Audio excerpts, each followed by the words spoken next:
In this video, we're going to take what we know about simple harmonic motion and we're going to try to apply it to the motion of a pendulum. Now, a pendulum could just be a mass on a long string kind of oscillating back and forth, what you might traditionally think of as a pendulum. But we can also have pendulums with anything. Like we can have a long rod that swings back and forth. We can have, a piece of paper that oscillates back and forth. Really any rigid object that's going to then oscillate can be our pendulum. So we're going to analyze it in the general case. Now, just for the ease of the drawing, I'm going to look at a long rod and I'm going to have the rod pivoted off center, but not at one end, just so that you can see it really applies to any pivot location. So let's say this is our long rod and it's going to be then oscillating back and forth like so. And let's just say it's uniform. It might or may not be uniform, but if it's uniform, then its center of mass will be in the center of the rod. And again, I'm just pivoting it at some fairly arbitrary location there. All right, so let's say that this has a total mass m, and because it's an extended object, it's also going to have a moment of inertia, which we'll call I. And let's call the distance between the center of mass and the pivot will be what we'll call d. So that's going to be the distance from the center of mass to that pivot point, and that will be d. So we need to talk about the angular displacement for a pendulum. For masses on springs, we could talk about the linear displacement. But here, what we care about is going to be the angular displacement. And so we're going to call positive theta as shown in this diagram. And so that we then have the amount that it's displaced from the vertical as what we're going to call theta when we describe the motion of this pendulum. And so what we see and what we should remember is that when it's hanging vertically, there's actually no torque on this pendulum. And when it's exactly parallel to the ground, then there's going to be maximum torque, so that the torque actually changes with theta. And in fact, the larger theta, the larger the magnitude of the torque. And the torque actually is going to cause it to want to return to equilibrium. So if I tilt the pendulum and then I let it go, it comes back to equilibrium. And in a frictionless pivot, it would then oscillate back and forth. So another thing to kind of note here is that the torque, the magnitude of the torque increases as theta increases. So as you deviate from equilibrium, and that the torque equals 0 at theta equals 0. That's going to be our so-called equilibrium position. So in terms of whether we get oscillations at all, it's hopefully pretty clear that we do have what's basically a restoring torque, is that our torque always points back, or always doesn't, it points into or out of the page, but what the torque does is it's going to always make the rod rotate in a way so that it's trying to return back to equilibrium. So the torque always makes the rod return to equilibrium, which is why we can then call it a restoring torque. So that then means that we're going to have this restoring torque that's going to then act to return our object to equilibrium. And then just like the mass on the spring, it doesn't stay there. It's going to have its own inertia, Newton's first law, carry it past that equilibrium point. And then now the torque opposes that displacement again, and then it's going to come back and then you have your resulting oscillation. So let's analyze this using Newton's second law for rotation. So Newton's second law for rotation is that we're going to have the sum of torques is equal to I alpha. And remember then that just like we did with our linear acceleration, and we could write it as the second derivative of the position when we had looked at simple harmonic motion, we're going to be able to do the same thing for alpha. That alpha is equal to d omega dt, the time rate change of the angular velocity, and omega is the time rate change of the angular position. So that means that it's going to be d dt of d theta dt, which we can write as d squared theta dt squared. So the second derivative of the angular position with respect to time is what alpha is.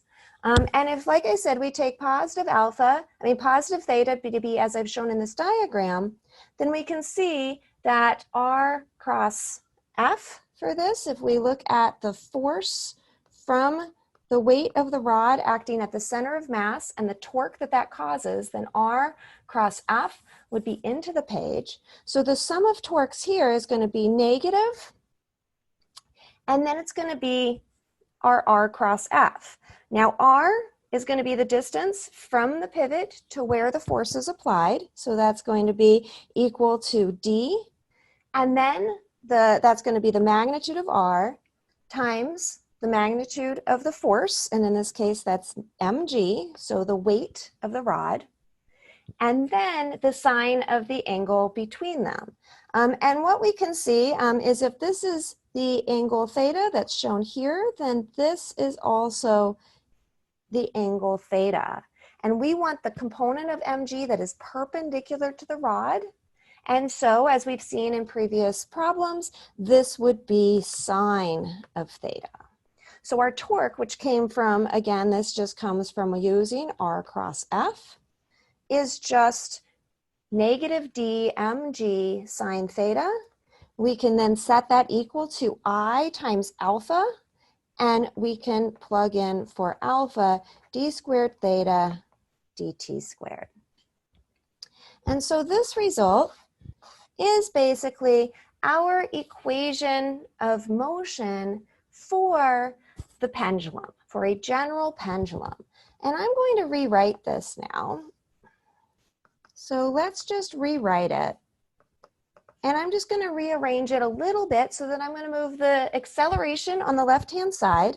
So I'm going to have here my acceleration, which is again d squared theta dt squared, and this is all angular quantities, so the angular acceleration is d squared theta dt squared, and that's going to be equal to, and so then I just have a negative, and then I'm going to lump these terms. I'm going to call this m times g times d, the distance from the pivot to where the center of mass is, all over the moment of inertia I, and then that's multiplied by sine theta.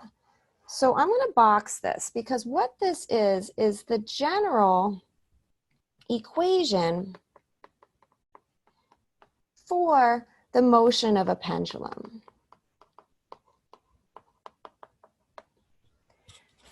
So that in general, now we've used Newton's second law and we've applied it to a pendulum and we've gotten this general equation of motion. Now the trick comes in trying to interpret it. When we did this for a mass on a spring, we got a simpler result. So if we want to compare this to the mass spring equation, we had the acceleration, which we had written, and again, linear acceleration was d squared x dt squared, similar process that we just used here. And then what we found was that it was equal to negative, and then some constant, which was k over m, that was what we had called omega squared, times the position directly, not sine of the position, just the position. So this, to recall, this was the form needed to get simple harmonic motion.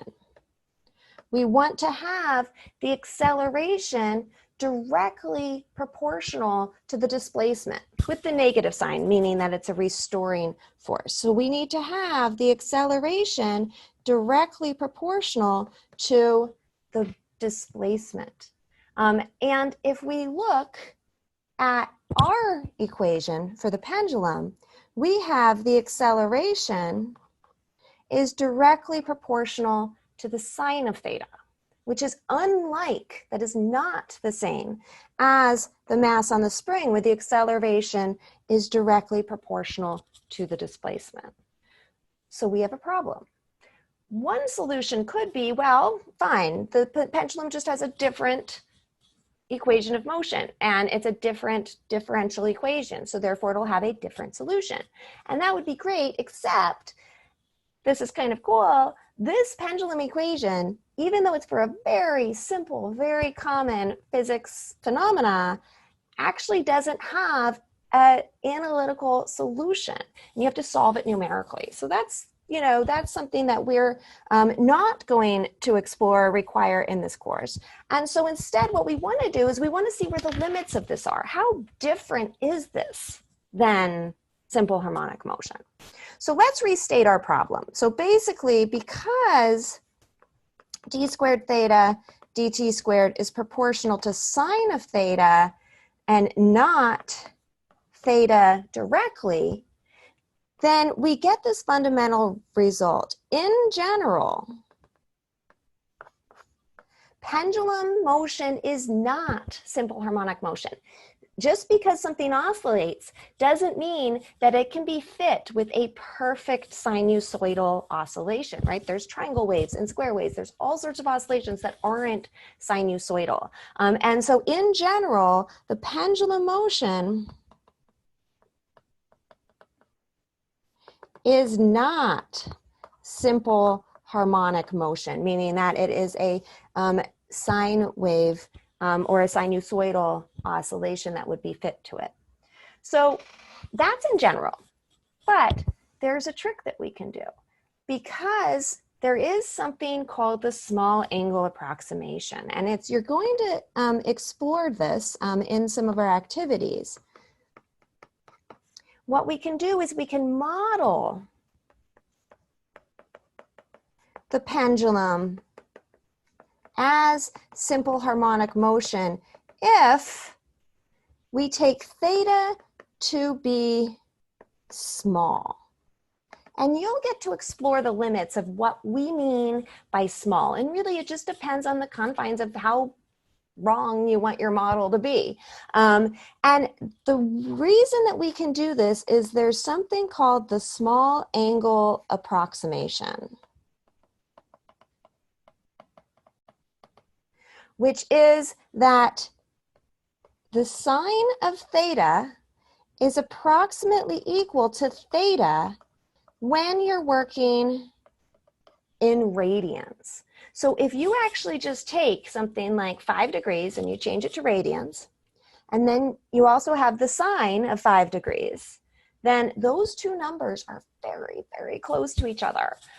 If theta gets big, then sine of theta and sine and the actual angle in radians start to deviate substantially. And again, that's something that you'll be able to explore. But given that that is something that is true at small angles, then we can say at small angles, we can model the pendulum as simple harmonic, because we can go back up and we can look at our equation and we can substitute theta for sine of theta. And then we have a direct correlation to our simple harmonic motion. And so at small angles, we can say that d squared theta dt squared is approximately equal to negative times mgd over I times theta. And now we do have a solution to this. So this would be simple harmonic motion, and the solution to this for the position, the angular position as a function of time, is going to be equal to theta as a function of time equals some maximum amplitude. We had previously called this A, but now we just call it theta max because it's an angular quantity, times the cosine of omega t plus phi, but in this case, because it's for a pendulum, you can note that our omega is different. So if we look at these terms, before we had said omega squared was km. Here, we're going to say omega squared is mgd over I. So it comes directly from this derivation. So where omega is equal to the square root of mgd over I. I is the moment of inertia, m is the mass, d is the distance between the center of mass and the pivot, and g is whatever gravitational field, magnitude of acceleration of your gravitational field. So this then is our solution for the angular position as a function of time for a pendulum. Let me know if you have any questions.